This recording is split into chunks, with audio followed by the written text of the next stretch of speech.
ये श्लोक है पहला स्कंद का 5वां अध्याय से।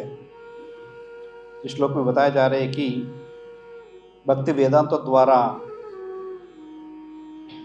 दीक्षा लेने के बाद में कौन बोल रहा है श्लोक? नारद मुनि। किसको बोल रहे हैं? वेद व्यास जी को। तो वेद व्यास जी को श्रीमद् भागवत का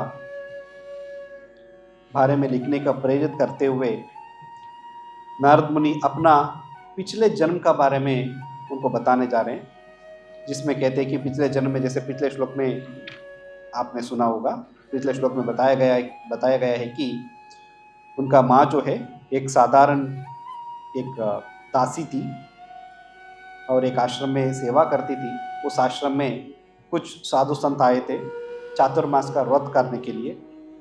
तो चातुर्मास में जनरली सामान्य रूप में यही होते कि साधु संत एक जगह में रुक जाते हैं, क्योंकि बरसात में उनको उस टाइम पे तो पैदल चला करते थे, तो बरसात में बहुत उनको दिक्कतों का सामना करना पड़ता था। इसके लिए वो एक जगह में रुक जाते थे चातुर्मास में।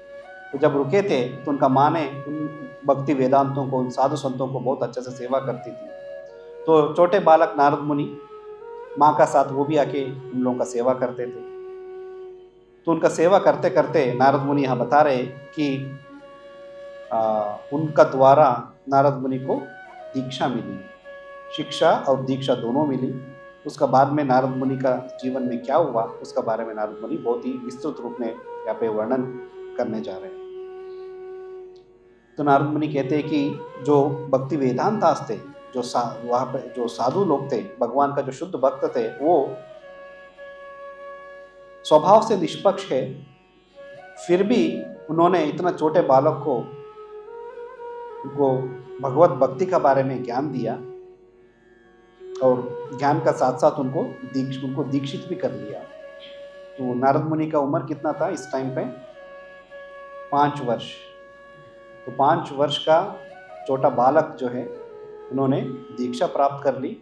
और सिर्फ दीक्षा प्राप्त ही नहीं किया उन्होंने, वो दीक्षा प्राप्त करने के लिए जो गुण होना चाहिए एक शिष्य में, भक्ति में आगे बढ़ने के लिए एक शिष्यों में या एक भक्तों में जो गुण होना चाहिए, वो गुण सभी नारद मुनि में उस वर्ष में ही वो सभी गुण उनमें थे। यहाँ पे नारद मुनि आगे बताते, यद्यपि वे स्वभाव से निष्पक्ष थे, किंतु उन भक्ति वेदांतों के अनुयायियों ने मुझ पर अहेतु की कृपा की। क्योंकि छोटे बालक को कौन दीक्षा देते या कौन भगवत धाम जाने के बारे में कौन ज्ञान देते हैं? तो बट उन्होंने अहेतु की कृपा बरसाए उनको ऊपर और उनको शिक्षित किया। और आगे नारद मुनि कहते हैं, जहाँ तक मेरी बात थी, मैं इंद्रिय जित था और बालक होने पर भी मैं खेल कूद से अनासक्त था। तो उस उम्र में ही नारद मुनि ने अपने सभी इंद्रियों को जीत लिया था। इंद्रियों को इसके लिए कहते हैं इंद्रिय जित। इंद्रियों को उन्होंने जीत लिया था, अपने इंद्रियों को अपना काबू में रख लिया था। और साथ में बालक होने पर भी उनको कोई भी खेल कूद में आसक्ति नहीं थी। और साथ ही मैं चपल ना था। चपल मतलब चंचल, और बहुत सारे चीजों के ऊपर जो इच्छा प्रकट करना। तो चपल नहीं था, चंचल नहीं था, और कभी भी जरूरत से ज्यादा बोलता नहीं था, मितभाषी था।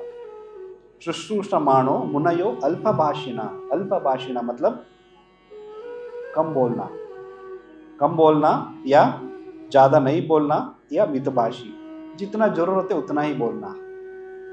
तो ये सब गुण नारद मुनि में थे। इसको देखते हुए ही उन लोगों ने, भक्ति वेदांतों ने नारद मुनि को दीक्षा दिए। अब यहाँ पे बहुत ही जरूरी बात है कि भक्ति में क्या है कि दीक्षा लेना जरूरी है। यस, जरूरी है।